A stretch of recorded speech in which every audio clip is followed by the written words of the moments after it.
মৃত ব্যক্তির সাথে চেহারার মিল খুঁজে পাওয়ায় গাইবান্ধায় চাঞ্চল্যকর পরিস্থিতির সৃষ্টি হয়েছে। গুজব রটেছে ৯ মাস আগে কবরে দাফন করা মৃত বাছিরন ফিরে এসেছে। এ নিয়ে উৎসুক জনতা তাকে একনজর দেখতে ভিড় করে গাইবান্ধার ডেভিড কোংপাড়ায়। স্বজনরা জানান, গত দুদিন আগে গাইবান্ধা রেল স্টেশনে প্রায় একই রকম চেহারার এক নারীকে দেখতে পেয়ে বাড়িতে নিয়ে আসেন নিহত বাছিরনের বড় মেয়ে মাজেদা। এ খবর এলাকায় ছড়িয়ে পড়লে দূর দূরান্ত থেকে লোকজন ভিড় জমান বাড়ির আশেপাশে। এমনকি বিষয়টি বিভিন্ন সামাজিক যোগাযোগ মাধ্যমে ভাইরাল হয়। পরিবারের দাবি, মৃত বাছিরন ফিরে এসেছে, কিন্তু স্থানীয়রা বলছেন একই রকম দেখতে হলেও আসলে প্রকৃত বাছিরন তিনি নন। একদম সেম টু সেম ওনারই চেহারা, উনি তো ডুপ্লিকেট। উনি 99% ওনার সাথে চেহারার মিল হুবহু ওনার মতো। উনি নাকি এসেই বলছে যে আমি ভালো নেই, আমার মিলাদের ব্যবস্থা করো। পরিবারের সবাইকে চিনছে। এসে আগে ফার্স্ট টাইম ওনার ছেলেকে খুঁজছে যে আমার ছেলে গেদা কোথায়, গেদাকে ডাকো, আমি গেদাকে দেখি। উনি নিজে বলতেছে যে আমি মারা গেছি, অনেকে তো ওইভাবে চিনবো না, আর আমি 9 মাস আগে মারা গেছি।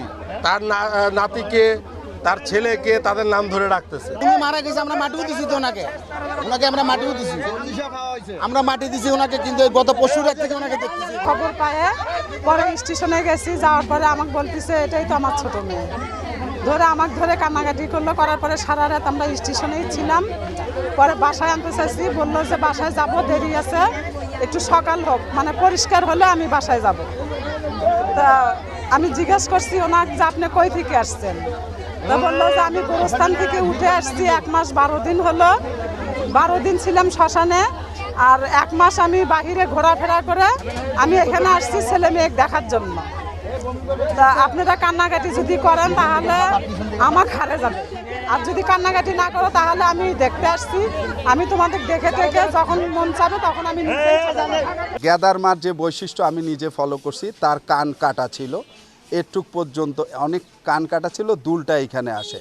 আর গেদার মার মুখ হচ্ছে লম্বা, একদম শুকনা, আর সেখানে উনি হচ্ছে মোটা। গেদার মার দাঁত ছিল না, এনার দাঁত আছে। চেহারাটার কিছুটা মিল আছে। এইটা মানে বিভ্রান্ত করার জন্যই এই কাজটা করা। যে মহিলাকে ওনারা দাবি করতেছে যে ওনাদের মা বা হলো নানি, এটা আসলে দুজন আলাদা আলাদা ব্যক্তি। আমাদের দোকানে আসতো পান খাইতে, আমরা ওনাকে পান দিতাম, আমি ওনাকে ভালো করে চিনি। এই মহিলা ওই মহিলা না, হুবহুব যে কোনো কিছু এইটা না, তো কিছুটা মিল আছে। চেহারার মানুষের তো চেহারা মিল থাকতেই পারে। এমন খবর ছড়িয়ে পড়লে পুলিশ ঘটনাস্থলে এসে ওই মহিলাকে প্রাথমিক জিজ্ঞাসাবাদের জন্য থানায় নেয়। তদন্তে মূল রহস্য উন্মোচন হবে বলে জানান জেলা পুলিশ সুপার। সকালবেলা যেটা আমরা মেসেজ পেলাম যে একজন মহিলার আইডেন্টিটি নিয়ে একটা হচ্ছে, অনেক উৎসুক জনতা সেই জায়গায় অপেক্ষা করছে। বিষয়টা আমরা জানা মাত্রই আসলে আমরা সেই জায়গায় পুলিশ পাঠিয়েছি। পুলিশ বিষয়টা নিয়ে তদন্ত করছে। বিষয়টা কি তদন্ত সাপেক্ষে আসলে বলা যাবে আসলে ঘটনা কি, প্রকৃত রহস্যটা কি। 2021 সালের 28 আগস্ট অসুস্থজনিত কারণে বাছিরন মৃত্যুবরণ করেন। পরে তাকে পৌর গোরস্থানে দাফন করা হয়। 2 মেয়ে ও 2 ছেলের জননী তিনি। সময় সংবাদ, গাইবান্ধা।